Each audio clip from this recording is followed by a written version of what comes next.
Hello students, so we are going to take up today the size of atom and the size of ions, cations and anions.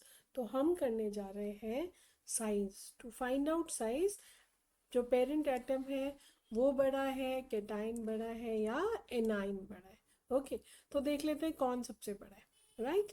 तो always remember, जब भी एक कोई parent atom हम लेते हैं उसके अंदर जब भी हम इलेक्ट्रॉन माइनस करते हैं, राइट, इलेक्ट्रॉन निकालते हैं, तो वो क्या बन जाता है? It becomes cation. ओके, और पेरेंट से उसका साइज छोटा हो जाता है, केटाइन हो जाता है, राइट, डिक्रीज. नाउ जब हम पेरेंट से एनाइन बनाते हैं तो हम उसमें क्या करते हैं? ऐड करते हैं इलेक्ट्रॉन. ठीक है, इसमें क्या होता है, जो साइज होता है वो एनाइन का हमेशा इंक्रीज हो जाता है.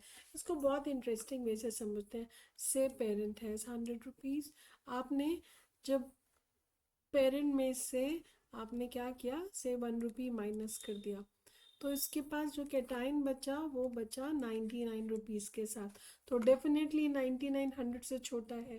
ठीक है, और जब आपने उसमें 1 इलेक्ट्रॉन ऐड कर दिया, से 1 रुपी ऐड कर दिया, तो ये बन गया 101. तो ये बड़ा हो गया. तो ऐसे ही है, जब आप इलेक्ट्रॉन ऐड करेंगे तो एनाइन बनेगा जिसका साइज बिगर होगा then the parent.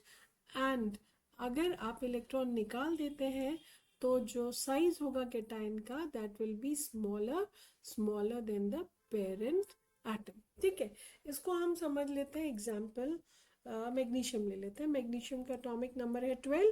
So how do we write? 2,8,2. इसके बाहर के मान लो हमने दोनों इलेक्ट्रॉन्स निकाल लिए, तो अब इसके पास पहले कितनी शेल्स थी? 3. अब उसमें से हमने एक शेल, 2 इलेक्ट्रॉन्स निकल गए, तो ये शेल रही नहीं. तो यहाँ कितनी शेल्स हैं? 2. तो ये साइज क्या हो गया? छोटा हो गया. ओके, सो कैटाइन में साइज डिक्रीज करता है और एनाइन में साइज इंक्रीज करेगा. जैसे सपोज हमने ले लिया oxygen. Oxygen has got atomic number 8. हमने इसमें क्या किया? 2 इलेक्ट्रॉन्स ऐड कर दिए, तो इसका टोटल कितना हो गया?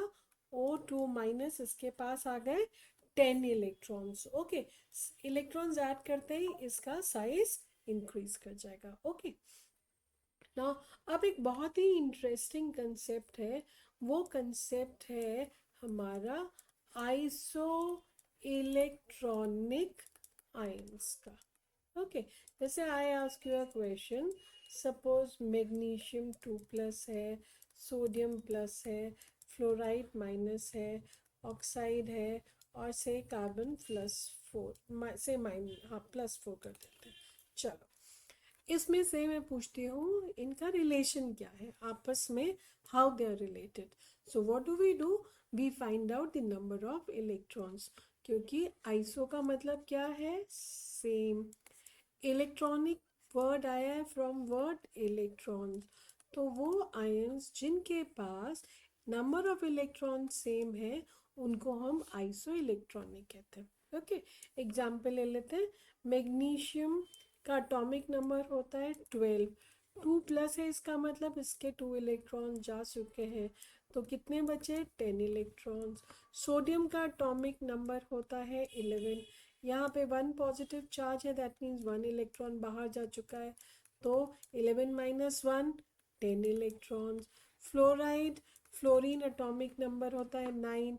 माइनस चार्ज है, दैट मीन्स इसमें 1 इलेक्ट्रॉन ऐड हो गया है, तो इसके पास क्या हो गया? 10 इलेक्ट्रॉन्स. ऑक्साइड में आ जाते हैं. ऑक्सीजन का एटॉमिक नंबर 8 होता है, 2 इलेक्ट्रॉन्स ऐड हो गए 2, so this is again 10 electrons. Carbon में आ जाते हैं. एटॉमिक नंबर होता है 6. ठीक है, और इसमें से भी कितना? +4 चार्ज है, दैट मीन्स उसके 4 इलेक्ट्रॉन्स बाहर जा चुके हैं, तो कितने बचे? 2 इलेक्ट्रॉन.